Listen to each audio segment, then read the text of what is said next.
راجہ صاحب اگر وہ کوئی پاگل آدمی ہے تو وہ واقعی کمال کا پاگل آدمی ہے کہ وہ اس کا پاگل پن ختم ہی نہیں ہو رہا، اور اگر کوئی بدنام کرنا چاہتا ہے تو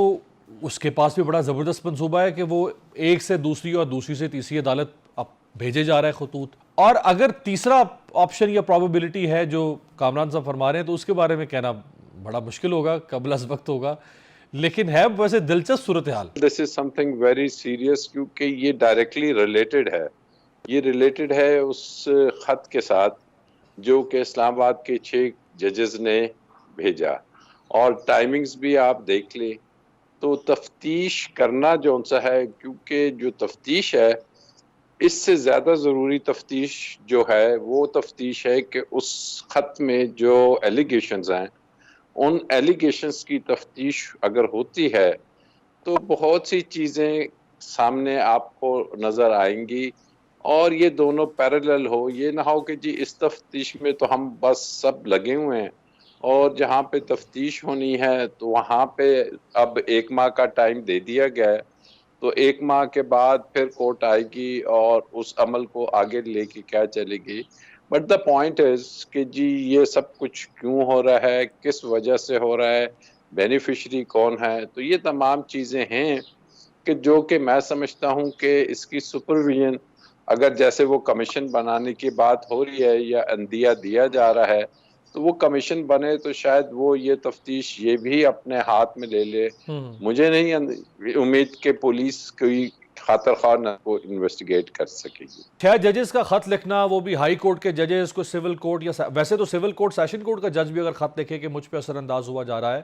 تو پاکستان کے کسی بھی ریاست کے نظام انصاف کے لیے بہت بڑا ولنریبلٹی اس کی پیدا ہو جائے گی. لیکن یہ تو ہائی کورٹ کے ججز خط لکھ رہے ہیں. اس کے بعد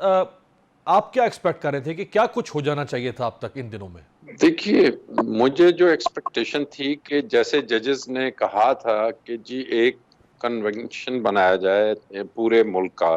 باقی ججز کو، دیگر صوبوں کے ججز جو سے ہیں ہائی کورٹس کے، ان کو بھی بلایا جائے اور یہ بات پوچھی جائے کہ جی کیا یہ سلسلہ صرف اسلام آباد ہائی کورٹ تک ہے یا دوسرے شہروں میں بھی یہ چیز ہے، اور جو ججز ریزائن دے چکے ہیں پرٹیکولرلی ان سے بھی پوچھ گچھ ہوگی. اور اس سلسلے کو، اس کیس کو ڈے ٹو ڈے بیسس پہ چلنا چاہیے تھا، اور ابھی تک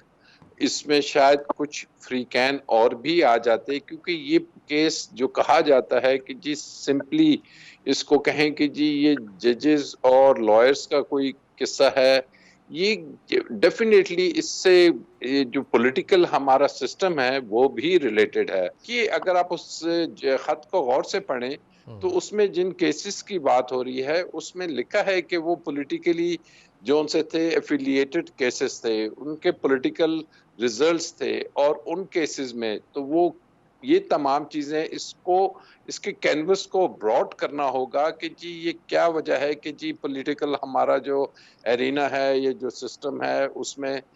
جو جوڈیشری ہے اس کے ساتھ یہ جو کھلواڑ ہو رہا ہے، یہ پریشرائز کیا جا رہا ہے. تو کیا یہ چیز جو ہمارے آئین کے 3 پلرز جن کو ہم کہتے ہیں ایگزیکٹو، جوڈیشری اور لیجسلیچر، کیا یہ لیجسلیچر میں بھی یہ کام ہو رہا ہے کہ جی وہاں بھی انٹرفیرنس یا پریشرائز کیا جا رہا ہے؟ بظاہر تو ہمیں نظر آتا ہے. تو یہ تمام اگر اس جو پلرز ہیں یہ اگر مل کے اس کو سالو کریں تو پھر تو بہت اچھا. لیکن اگر یہ دیکھا جائے کہ جی نہیں، میرے بھائی کی دفعہ تو یہ ہوا تھا لیکن ابھی نہیں ہو رہا، یا صحیح. جب میں خود میاں شہباز شریف صاحب فون کر کے ججز کو کہہ رہے تھے اور انٹرفیئر کر رہے تھے، تو دیز تھنگز آر، یہ تو اوپن سیکرٹ ہے. اب اس کی اتنی لمبی انویسٹیگیشن اور پھر ایک